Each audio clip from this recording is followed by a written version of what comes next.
What's up, everybody? My name is Joe, and welcome to NWA. Today, me and Leanne got a fire episode for you guys. We're talking all things COVID-19.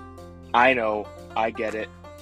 COVID-19's almost done, it's out of here, but we just wanted to share what it's like, or what it was like, being a nurse during COVID-19. We hope you guys enjoy this episode.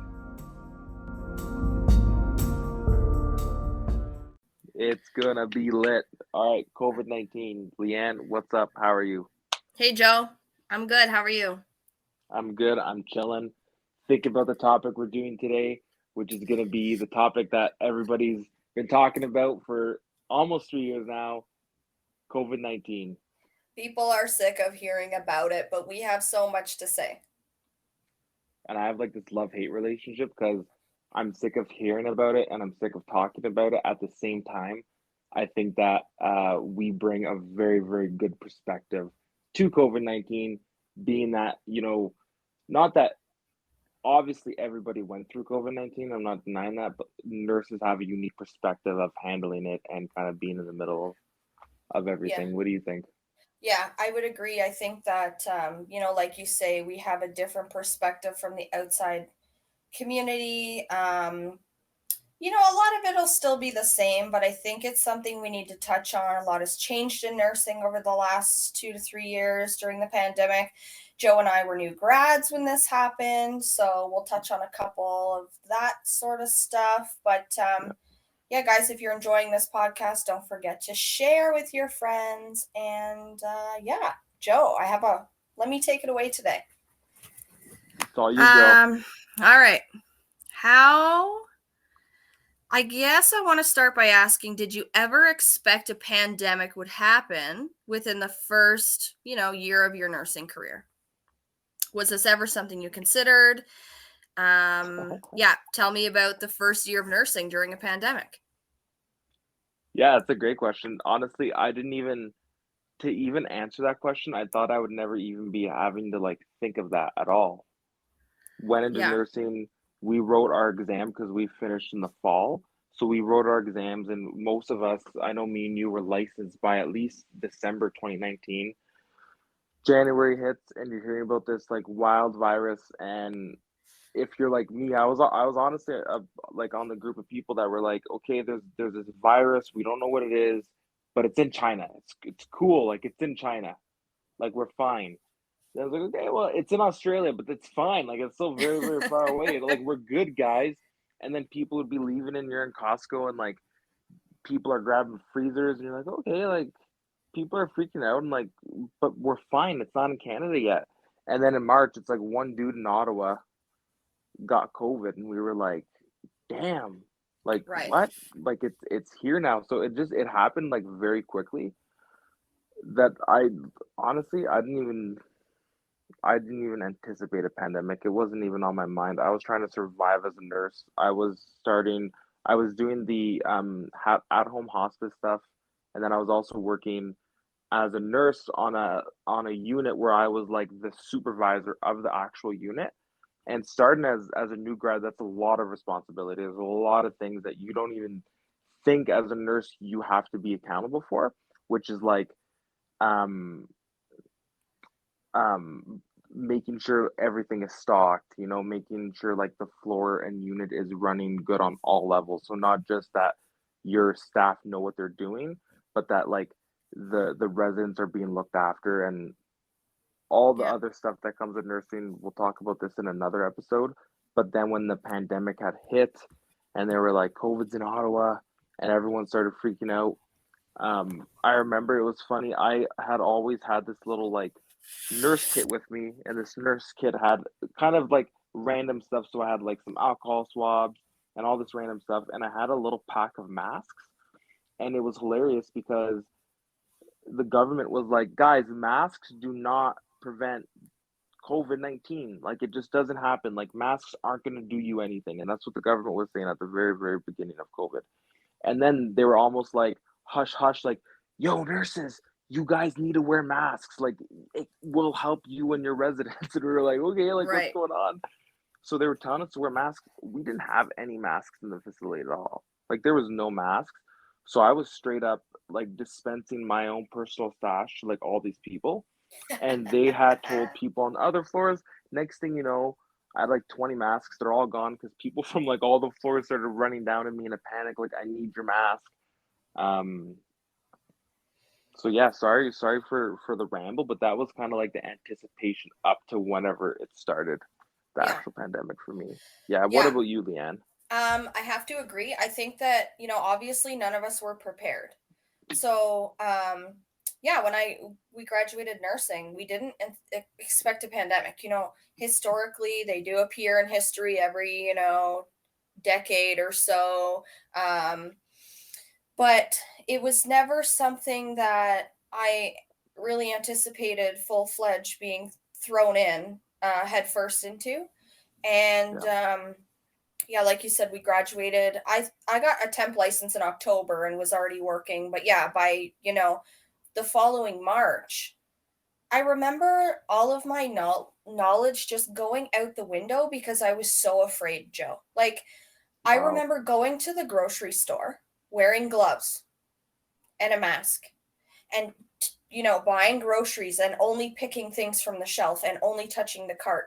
And then Ben would grab the bags and without gloves, and like we were so strategic. And everything in my nursing infection prevention control, like knowledge base, totally went out the Mm, window. we were wow. it was such a like terrifying time, you know and that was more like outside of work. But within work, I was working at a long-term care home in Ottawa. And yeah, everyone was scared. We quickly seen residents getting sick within the first 2 months.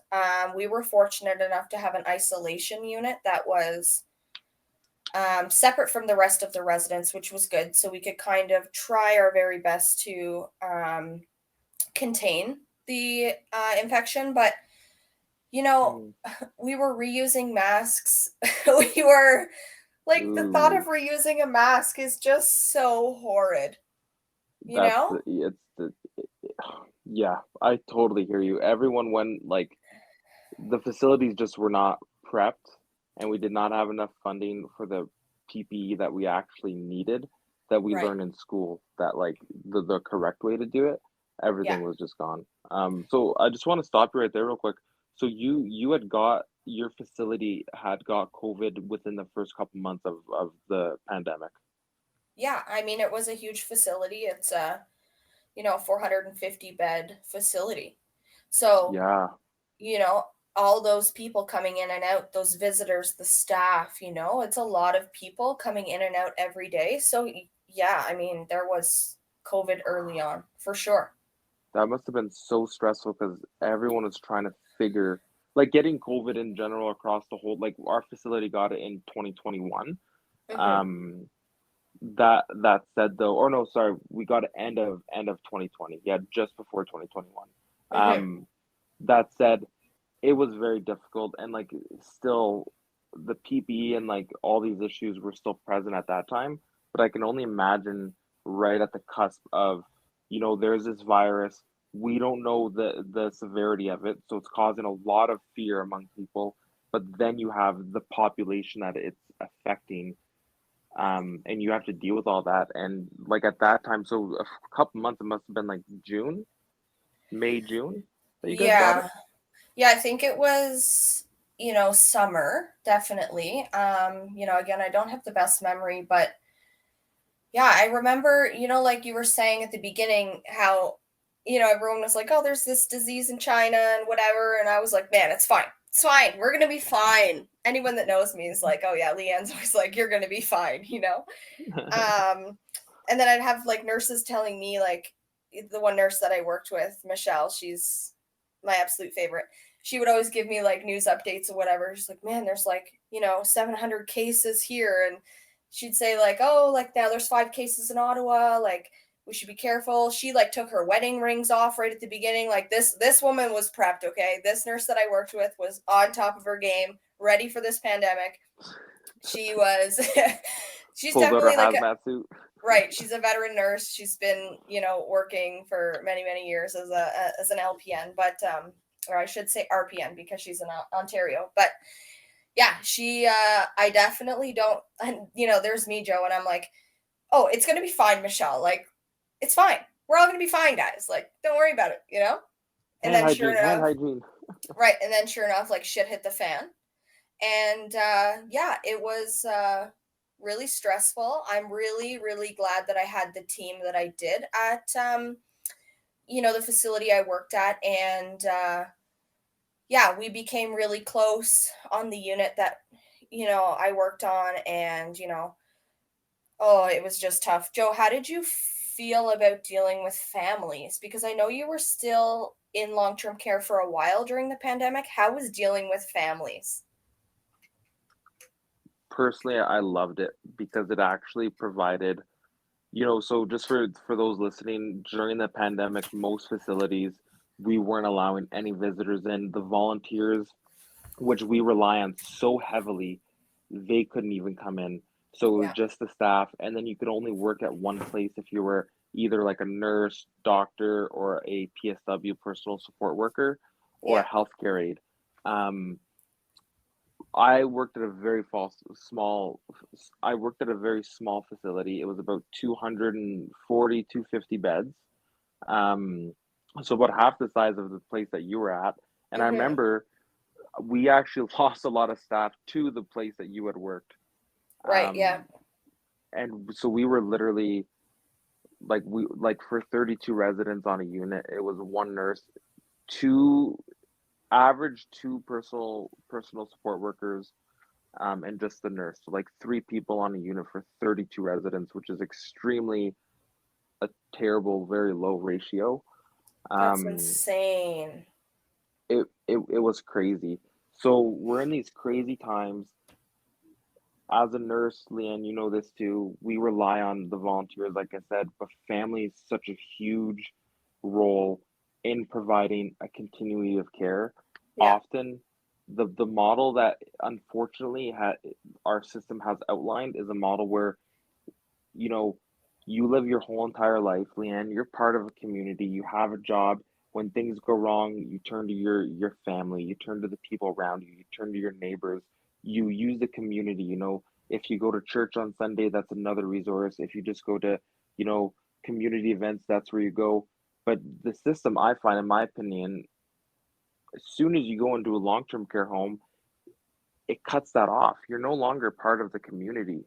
You're part of a facility and a system that leaves you there, which is why it's so important to collaborate with family and have volunteers and have, um, connections with like churches so people can go to church and they can leave the facility and go in and out. And during COVID, all of that was just shut off.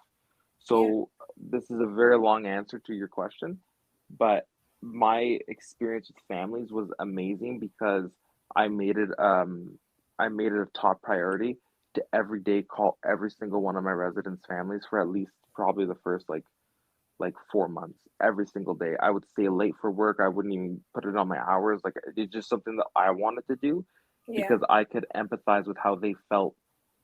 There's this disease going on. You hear all these stories, all this misinformation as well, um, and they can't contact the nurses during the day because we're so busy. So I would just like call them in like a 2 minute conversation at most. Just say, hey, it's Joe calling. I just want to let you know that your family member is doing great today, or whatever happened that day. But just keep them in the loop with it. And what happened was is I had some amazing. I still do to this day actually have amazing connections and relationships with all of the families. And yeah, like it was just, and that's just me being extra. If you were a nurse during that time and it was like super super stressful and you didn't have time for family, I felt like that a lot. But like I said, I would stay late at work. Like I sacrificed a lot of my own time to be able to kind of like do that.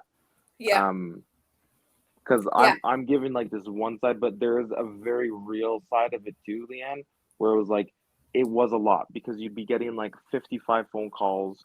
Like you get there at 7 a.m. and by the time it's 9, you have like 50 missed calls from family. um Hmm. it was a lot. It was annoying, but at the end of the day, I could just like empathize with them, and I just have such a good experience from doing that. Yeah. I'm surprised that you have so many good things to say, to be honest. Um, in a regular nursing job, you have families calling you constantly throughout your 8 or 12-hour shift wanting to check in. And that's understandable, and I understand that families worry and things like that, but as a nurse, we have med pass that we need to pay attention to. Giving medications is not just something we do robotically. You need to use your mind, and we do calculations, things like this. Insulin can easily kill somebody if given the wrong dose. And I struggled actually with families during COVID. Now, the facility I worked at, we did have a huge volunteer group. And, unfortunately, the volunteers, again, were not allowed in the facility at this time. But we did have recreation staff as well. And the rec staff essentially were using iPads to communicate by video with a lot of the residents, which was good because it took some of the load of the communication off of the nursing staff. But what I found was families didn't like to listen to the rules. And I Mm, don't know, I don't know if you found this too, Joe, but things were changing so quickly. The rules would change day to day. We'd come in, we'd be like, okay, what's the new restriction? What's this? In our team meeting at the beginning of our shift, we'd have to go over everything. Visitors are not allowed at this time. Are window visits allowed? Yes. But if a window visit is happening, the window needs to stay closed. But then how is a family standing outside a window and a resident who's 94 years old inside the window communicating properly through a pane of glass? You know what I yeah, mean? So obviously there was a lot of pushback with families, which really ended up loading onto the nursing team, of course, the nurses and the healthcare aides or PSW care aides on the units, the complaints, and, you need to call me every 4 hours to give me an update. Well, I'm sorry, but that's not realistic in my daily schedule. It's just not. I don't have time to do that. Unfortunately, it's not within my capacity to give meds to 40 people, do 2 cares on top of that, plus serve meals and tend to wounds and other assessments, creams, assist the care aides with transfers. Like, it's a lot. And I'm not saying that all families were difficult, because they weren't. A lot of our family members were so great, and they were like, we understand, you guys are doing a great job, but you know it's the difficult ones that just made it so hard at that time. yeah, Did you I'm sure you had family members like that. yeah. Oh yeah. Like, there needs to be empathy on both sides, and that's how I operated and why I really turned it. Like everything you're saying is so true, and I've for sure experienced that as well. Um, but yeah, like when I would talk with families, I would be very, very like very blunt and very real with them. And sometimes, like you said, some families just wouldn't listen and they wouldn't have empathy and compassion. Yeah. And they would just say like, I've had one family member say every hour on the hour, I want you to call me. That's not reasonable, nor does it make sense. No. Like I get you're worried about your mother or your father, but we, like Leanne said, we're so busy. We have to, and medication, I love how you said that. Insulin can kill someone if you don't give them the right dose Right. at the right specified time. And there's a bunch of medications that you need to do interventions with and follow up with. It's not that we're just giving people medications and then walking away and saying like whatever. Give them their medication. You monitor them before giving the actual medication, seeing if they need it, seeing if all their vitals are okay. You give the medication. You move on to the next person while you're still assessing the next person, especially if it's like insulin. If you're given a Nova Rapid fast acting, you have to do the blood sugar check before. You also stay with them. You make sure they're not having a crash or anything after you give it to them. Make sure that they have food. Right. Um, and I'm just talking about like one little aspect of one medication. Now think about that. You're giving medication to 32 people, and the average amount of meds that they get is at least like 8 to 10 medications, Right. This right? is it. Yeah. That's a I lot of people, a lot of assessment. Yeah, and I don't think that families fully understand that. Joe, not to mention all of the falls that happen within a shift. All of the Oh my unexpected things gosh. that happen, like when the healthcare is going to do care in the morning and they turn them over and oh, they have a pressure wound, like, oh, there's something else I need to tend to. I'm not complaining, but it's just I want people to realize that, we're not just like handing out pills all day and laughing at the nursing desk. Like there's a lot to do. There's a lot to do. So Yeah. much to do. Unfortunately, there are some nurses, and like I'm gonna be the devil's advocate here.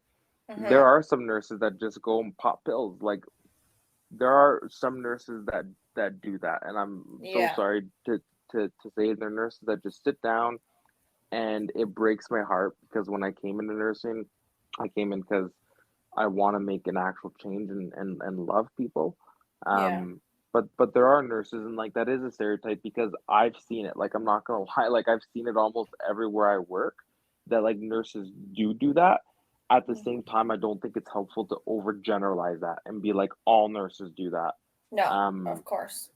and so like I'm just saying, if you're at home listening to this and you see a nurse, you're like, oh well, I do know a nurse who does that, and like, or I went to this facility and it seems like this nurse is doing that.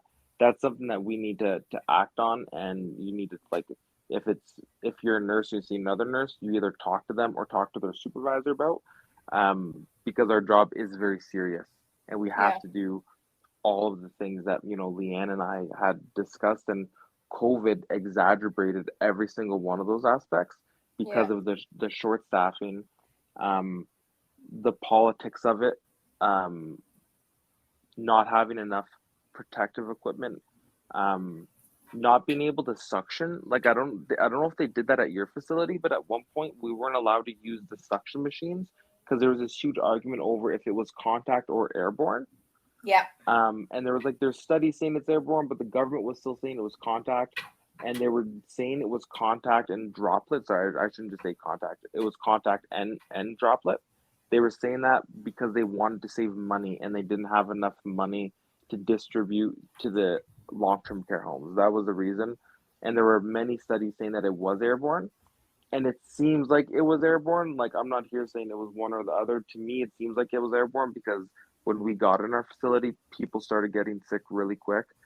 I personally didn't get it, but a lot of the people I worked with, who one of your jobs as a nurse is to make sure everybody's following their PPE and they're donning and doffing safely.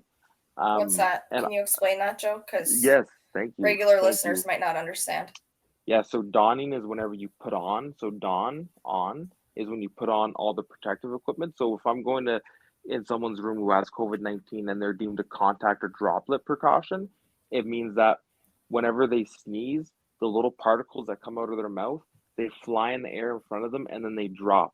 So to protect against that, what we need a face mask on, a face shield now. I don't think it used to be like that, but now it's also a face shield. Yeah. Um, and then you also put a gown on, And and that's what gloves. donning means. The end gloves, yeah. Donning means just putting that equipment off, and then whenever you have to take it off, you have to be very, very careful because you are contaminated. So if I touch my gown on the outside and then I touch my face, I just gave myself COVID-19. So Yeah. there's practices and like rules in place that we follow whenever we're taking our things off.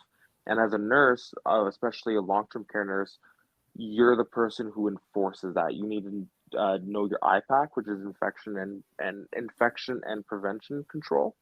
Um, but anyways, people who were doing their PPE perfectly were still getting COVID, and it just didn't make sense. So they ended up putting all these rules in place, like you couldn't suction people. Yeah. Yeah, Did I you guys have remember that? that. Yeah. Um we we had an actual infection prevention control team.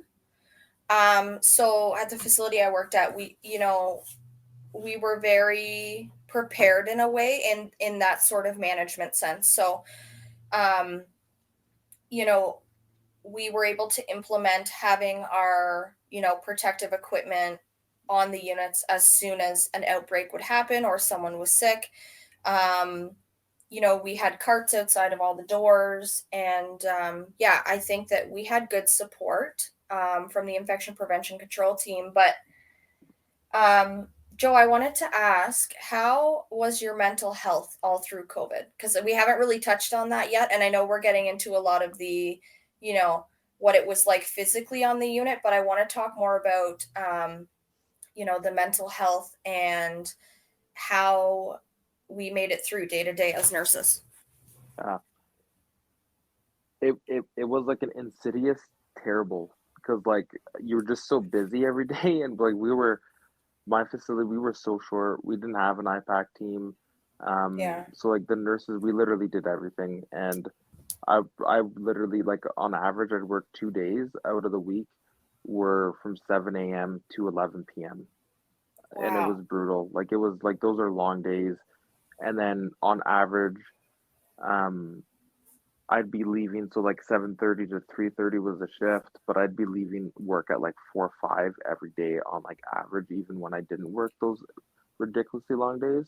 You Yeah. go home, you see like if you're married and you have a family like I do, I'm married, I don't have a family, but um it was really refreshing, seeing my wife. At the same time, she's also in this pandemic as well. She was in school at this time, so she has her own stresses as well because students is another group of people that were hit really hard during COVID. Um, so I didn't even pay attention to my mental health, and I got married in the middle of the pandemic too. Just for you guys to know, I got married in August of 2020. So like, Crazy. we were supposed to get married in July at like this dream venue, and it all got canceled because of COVID. So like that was another stress. And me and Jelena struggled with this because I was so busy at work that she kind of dealt with everything. And I remember one night we had like this like argument, if that's what you want to call it. And it was just because she was like, it seems like you're not even here. And that's just the way it was for nurses. We went to work, we do our job, we care for people all day in a very empathetic and compassionate way. And I would literally go home and like die for 8 hours and then wake up and go back to work. Right. It's like That's you just the were, way it was. yeah, it's like you gave all your effort throughout that 8 to 12 to 16-hour shift.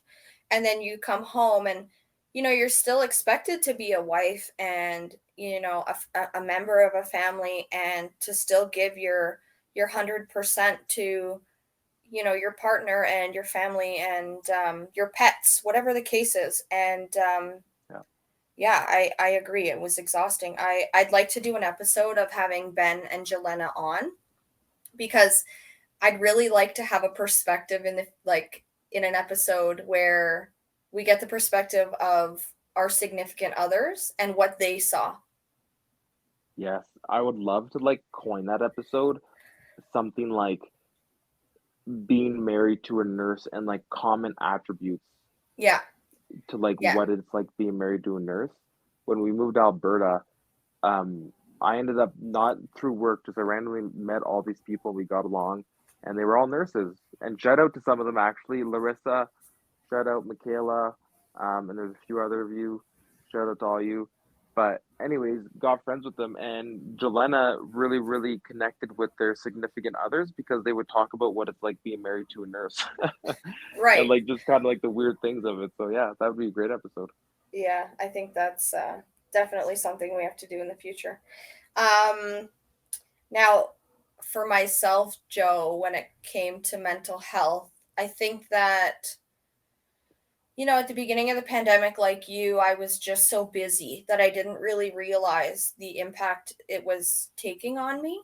And I think by, I was, Ben and I, we both lived at home at this time, both with our parents in separate homes. And I would go back and forth. So some nights I would stay at his parents' house, and then some nights I would stay at my house. We didn't have our own place yet, and we were just trying to see each other as much as we can. And my in-laws are immunocompromised, and I felt almost guilty for working in such a um, I don't want to say dangerous per se, but working in an environment where I could get sick and then potentially get them sick, not to mention my own family, of course.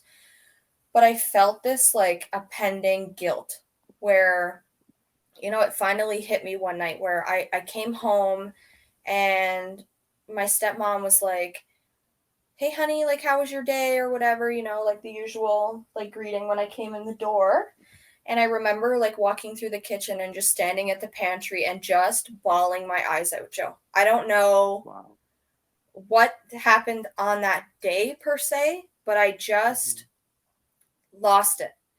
And she's like, "What's wrong? What's wrong?" And I'm like, normally I come home and I'm like bitching about something or telling her about how great a resident was or whatever, And yeah, I just lost it. And I think that was kind of my, I don't want to say breaking point, but I really started to realize the impact that this was, having on Taking. myself. Yeah. And yeah, like I I don't even know why in that moment, like I said, but it was just a lot. That guilt of, bringing home a sickness, or I can't even go through McDonald's drive-through because if my card doesn't tap and I have to touch the keypad, what if I get COVID?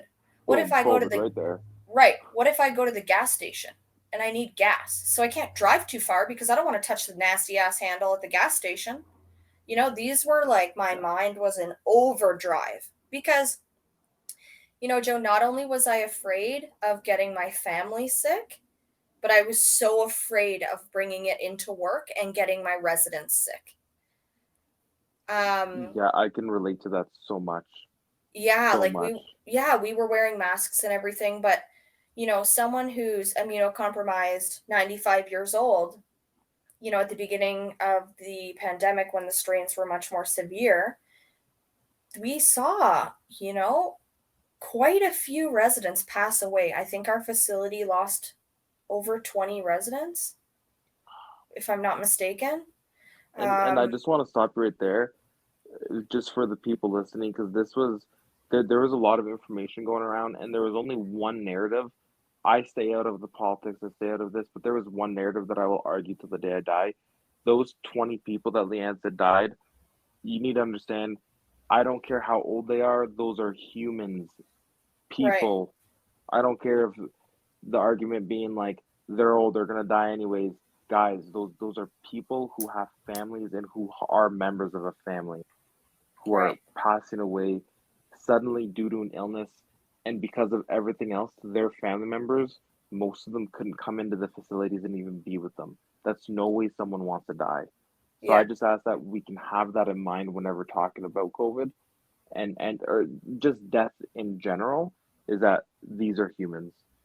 Right. And I think a lot of people have this notation where when you enter long term care, it's like the end of life. Like there's no excitement that ever happens in long term care. And it's such a, dark time and people are so unhappy. But, you know, there's so much happiness that happens in long term care. There's communities of new mothers that have babies that bring their children into the facilities, and you should see the residents light up when they see these children. There's recreation teams, they do movie nights. I worked at a veterans facility, so we celebrated all of the wars and really celebrated our people, and we would sing everyone happy birthday. And like they were our second families, really. These people, Yeah. they're not just a number to us, you know? No, they're friends and their family. My best friends during the pandemic were my residents, and they kept me sane during this whole time because we were in it together with them. Yeah. Yeah, because that's all we had to lean on because even our families and people close to us were afraid to be close to us because they were afraid to get sick. Like, Yeah, how the awful does that make someone feel? the fear that created the isolation was the worst part. I think that obviously we have to take precautions, right? Like we want to keep the people at our facility safe. but it's like the underlying root of the reason why we're doing that was like a fear. Like there was this huge fear. And coming back to actually what you said earlier, where you were like, you were so scared that you were going to get someone sick. I remember my hair, like, I felt like my hair was falling out. I was so stressed, and I went to my management one day, and they were like, "Joe, what's up?" And I'm like, if I get someone sick from COVID, I'm like, I'm quitting, and I'm never working as a nurse again. And my Yeah. manager sat me down and she said, "Joe, you need to like chill out for a second." And I was like, "No, if someone gets COVID and it's from me, I'm never gonna nurse again in my life." That's how serious like it was, and like the fear of it was, and how scary it was. Yeah. Um, and like that resulted in like I wore a mask stuck to my face, like even when I wasn't at work, like forever. Like and I was living with roommates at the time. Even when I was at home, I was in masks because I don't know what Yeah. my roommates were doing. Like I don't know where they were. Yeah. And it was just like this terrible fear. Um, yeah, Yeah, it definitely, the fear was huge for me, and you know, the pandemic really was not great on my mental health. It really wasn't. And I think, you know, and all the negative that we talk about, you know, COVID and things like that, but there are some good things that did come out of it. I think that, you know, there's sort of been a shift in the nursing community now. Nursing has always been short staffed. That's not something new since COVID. Now, it was obviously at an extreme when staff could only work at one place. Obviously that's to an extreme, but there's always been short staffing even before a pandemic. And um you know, I really feel that, well, for myself personally, I was able to actually take infection prevention control course through Queen's University during the pandemic. I really tried to leverage a negative situation and gain something from it. Now, this was obviously nearing the end where I had sort of digested all of the scariness, and, you know, this was just, I was coming to terms with how this was going to be life as a nurse. And I think that, you know, not only with, um, you know, the negative, like I was saying, but it brought out some good. And I think, you know, it really brought to light the, the shorting staff, the short staffing, um, to more of a community understanding and not just a nursing understanding. yeah, Do you know what I mean? Like it became more aware globally and not just in the facility. yeah. Like it's really weird because I do agree with what you're saying.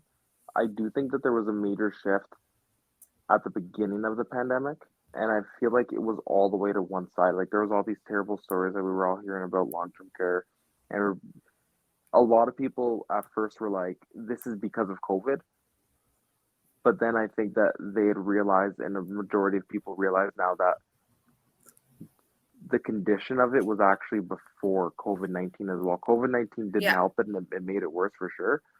But it was, you know, it wasn't. It was because of COVID that we were seeing all these things, but it's not like these things were new per se. Um, Yeah, and I exactly. think as time went on too, at first it was like appreciation for nurses, which hey, like I'm all about. I'm just gonna say this: there's a lot more members of the team than just the nurses, though, and that's what I Yeah. didn't like about it is that nurses were getting all these benefits. There was a bunch of free courses that I also capitalized on. Queen's University was some of them, but then there was like the Briere in Ottawa was offering courses, like multiple all over the world. Really, like if you're a nurse, then you can get free courses, and it was great. But nurses were, I feel like, put on like this huge pedestal Yeah. just a pedestal comparatively. If you compare to like healthcare aides or personal support workers, they work Right. just as hard as nurses. And there's no shame of being a personal care worker or a healthcare aide, but they, I find, were behind the curtains more. Yeah, I would Um, agree. I think that, you know, Joe, we really can't do our job without a good, strong healthcare aid team or housekeeping team or recreation team Boom. or any team. Yes, We need the yes. team.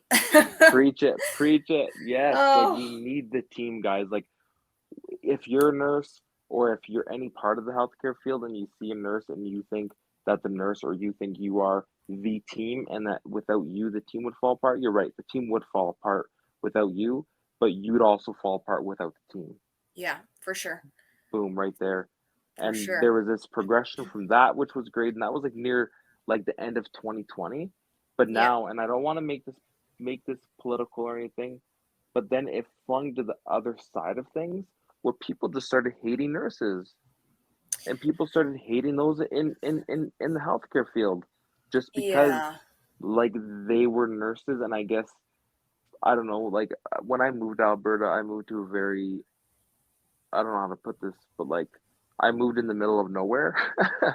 Like I was pretty secluded. So the people that I met, they all had colorful attitudes. And I'm one of those people. I appreciate if you want to talk to me about something, I will take it all on. And the people who are close to me would often come to me and talk to me and say, Joe, like I'm so surprised you just let that person say all that stuff and just like nod your head and like I would say, hey, I understand where you're coming from. And they're like, why didn't you argue? I'm like, why didn't you do this?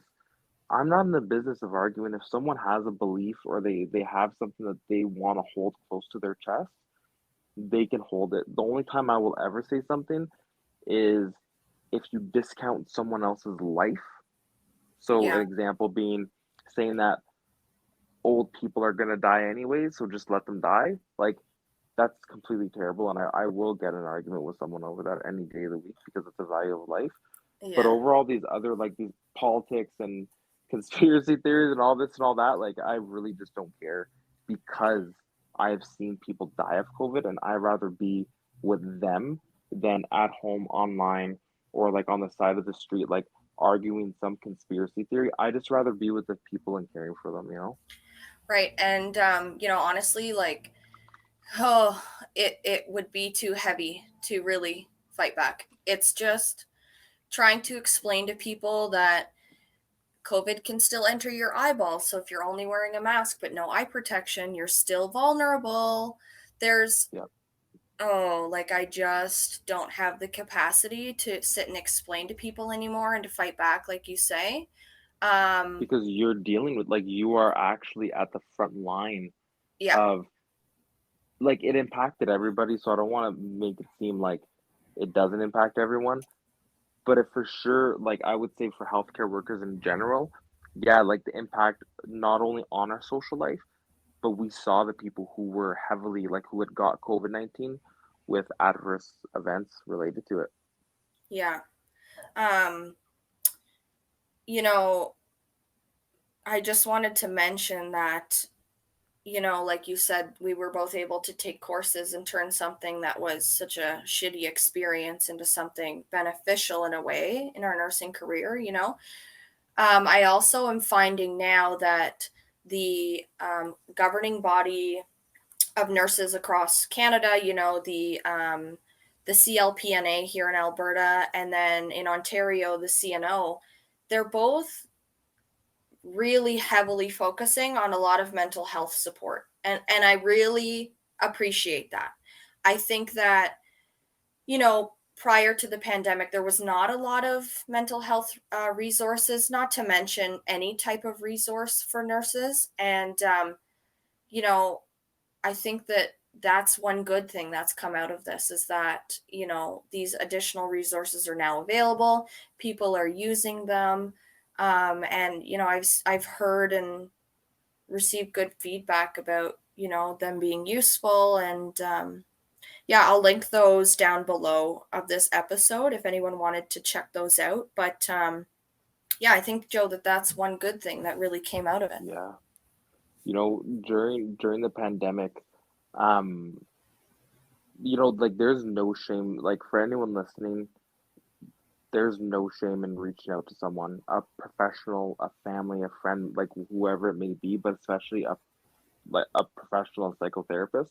There's no shame in that. Like I can't put that enough.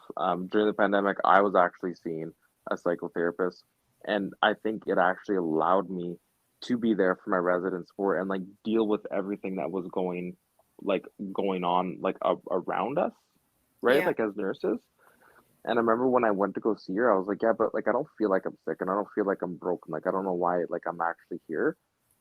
And soon, like, and that was my actual opinion on seeing like psychotherapists. Yeah. Um, and I think it's a common thing too, right? Like you say, hey, Leanne, like I think you should see someone, and you're like, yeah, but I'm not sick, and like I'm not crazy, like I'm just stressed. And like I was so surprised the benefits of actually just being able to talk to someone about my experiences at work and some of the stresses, and then how I was able to handle those so much better. It's kind of getting like a middleman to kind of reorganize your thoughts for you. Yeah. Yeah. I think there's a big negative connotation around therapy just in general. And I think, this year especially, and as we move forward, we're slowly starting to, break that shell, and people are, more open nowadays to seeking and being more open and vulnerable about, seeking these types of support. But yeah, I never had support like that. I never chose to, speak with someone professionally, but I feel I could have benefited from it during the pandemic. Now, I know there's a lot of great online resources too, and yeah, like again, we'll link those below. But Yeah. yeah, I think, there's definitely good and bad that came from COVID. And I think that, we could honestly talk about this for 7 hours and talk about our different experiences. And I'm sure once we're done this podcast, Joe, I'm going to be like, damn, I forgot to mention something. There was something I really wanted to say. Um, but yeah, I think that that's a pretty wholesome roundup. What do you think, Joe? Yeah, I think that was good too. Yeah, we could do. Oh my, I'm just looking at the time right now. Like we could literally go all day about this. I feel like we like touched the tip of the iceberg. We got some good information, some good conversation in there. But yeah, we could go. I could at least I could talk all day. There's so many Yeah. Well, different things. the idea is to get a general idea to people of sort of how our days are run, what we dealt with, difficult families, communication, the extra work we put in, talking about protective equipment, talking about management, our own mental health. And, again, we could go on forever, but I think that's it for today. Joe, is there anything else you Yeah, wanted to add? I just want to say thanks for everyone watching for our third episode. This is a mental health resource for me and Leanne. Just being able to talk about nursing stuff. Yeah, for Um, sure. Yeah, absolutely. me and Leanne, we actually talk before every episode, just a little bit, and we're just so grateful, like, to be able to be here and just kind of like hang out with you guys. Um, Please like, subscribe, share, do whatever you need to do. But also reach out to us. There's been a few people who reached out to me last week. Super appreciate you guys. In the future, me and Leanne spoke about having our partners on as guests, but I think that we would also like to have some other nurses on and maybe some other people in the healthcare field. So just kind of throwing that on your radar too, Leanne, Yeah. that we're definitely going to be doing that as we get some more traction and kind of pick up more, because we're only two people. We have our experiences, and our experiences are pretty wholesome and awesome in my opinion. Not biased at all, but we also love everyone else's experiences too. Right. And I think that, Joe, there's so many avenues to nursing. We could bring on an RN who's, has more knowledge than us, or even a healthcare aide, like to hear their perspective in different situations would be so interesting. But, yeah, guys, we're so happy that you joined again. Don't forget to share, like this episode, and, we'll see you next week. Deuces.